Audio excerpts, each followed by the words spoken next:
എന്തായാലും ഒരു പാട്ടിട്ട് കൊടുക്കാം. ഓണമല്ലേ, എല്ലാവർക്കും ഒരു ഓളാവും.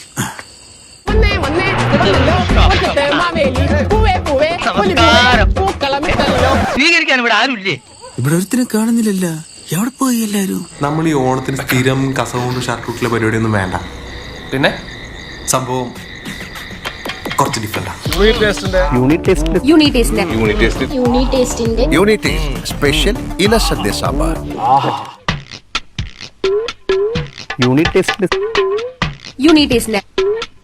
യൂണിറ്റ് എങ്ക പാത്താലും നീ കേട്ടിട്ടുണ്ട്. എന്തൊരു ടേസ്റ്റാ. സമയം കിട്ടുമ്പോ സാറുമാരും ഒന്ന് തിന്നു നോക്കണം. നമുക്ക് ഊണ് കഴിക്കണ്ടേ? ഇത് വേണം. വീട്ടിലുണ്ടാക്കിയ ഭക്ഷണം കഴിച്ചിട്ട് 3 മാസമായി.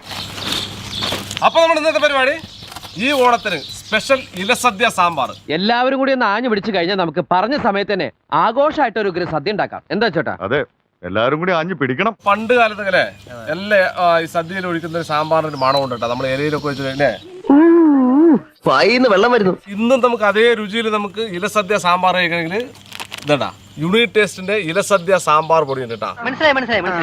ഇയാളെന്തിനാ ഇതിനെ പറഞ്ഞോണ്ടിരിക്കണേ? എന്നെ അവർക്ക് ജീവനാ. യൂണിറ്റ് ടേസ്റ്റിന്റെ ഇലസദ്യ വരണോ?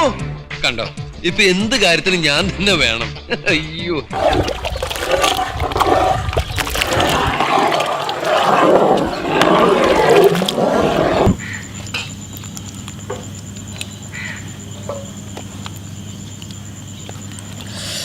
ടേസ്റ്റ് നോക്കണേ. ഇവന്മാരെ രണ്ടുപേരെ ഇമ്മീഡിയറ്റ് ആയിട്ട് ഇവിടുന്ന് ഷിഫ്റ്റ് ചെയ്ത് ഡൈനിങ് റൂമിൽ കൊണ്ട് സാമ്പാറും ചോറും കൊടുത്തിട്ടേ പാവം. സാമ്പാർ നമ്മുടെ ഉഗ്രൻ. ഇത്രയും നല്ല ചാപ്പാട് അടുത്തിടെ കഴിച്ചിട്ടില്ല. എന്നോ ചാർത്തി പാടില്ലാന്ന്. പയ്യെ തിന്നാ പനയും തിന്നാം. ഇക്കാര്യത്തിന് പനയും തിന്നണോ? ഇതൊരു ബനാന ടോക്കാണ്. Banana Toko? ആ, പഴഞ്ചൊല്ല് പഴഞ്ചൊല്ല്. ജോസിന് എന്തോ ഐഡിയ പറയാണ്ട്. എന്താ ജോസേ? ഇതേ യൂണിറ്റ് ടെസ്റ്റിന്റെ സ്പെഷ്യൽ ഇലസദ്യ സാമ്പാറാ. യൂണിറ്റ് ടേസ്റ്റിന്റെ ഇലസദ്യ സാമ്പാർ പൊടി ഉണ്ട് കേട്ടാ. യൂണിറ്റ് ടെസ്റ്റിന്റെ സ്പെഷ്യൽ ഇലസദ്യ സാമ്പാറാ. ഭക്ഷണം ഈ ഒറ്റ ചിന്തയുള്ളൂ. എന്നാ നമുക്ക് ശ്രീലങ്ക കരാറിനെ പറ്റിയും സൗദി അറേബ്യയിലെ കൂട്ടക്കൊലയെ പറ്റി സംസാരിക്കാം. എന്താ? ഇവൻ മാത്രമല്ല, എനിക്കിനി ഒരു മകൻ കൂടിയുണ്ട്.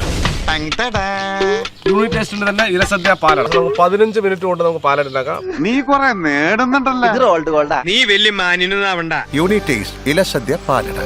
പ്രഥമനിൽ പ്രഥമൻ. കസ്റ്റമേഴ്സിന്റെ സംതൃപ്തിയാണ് ഞങ്ങളുടെ സന്തോഷം.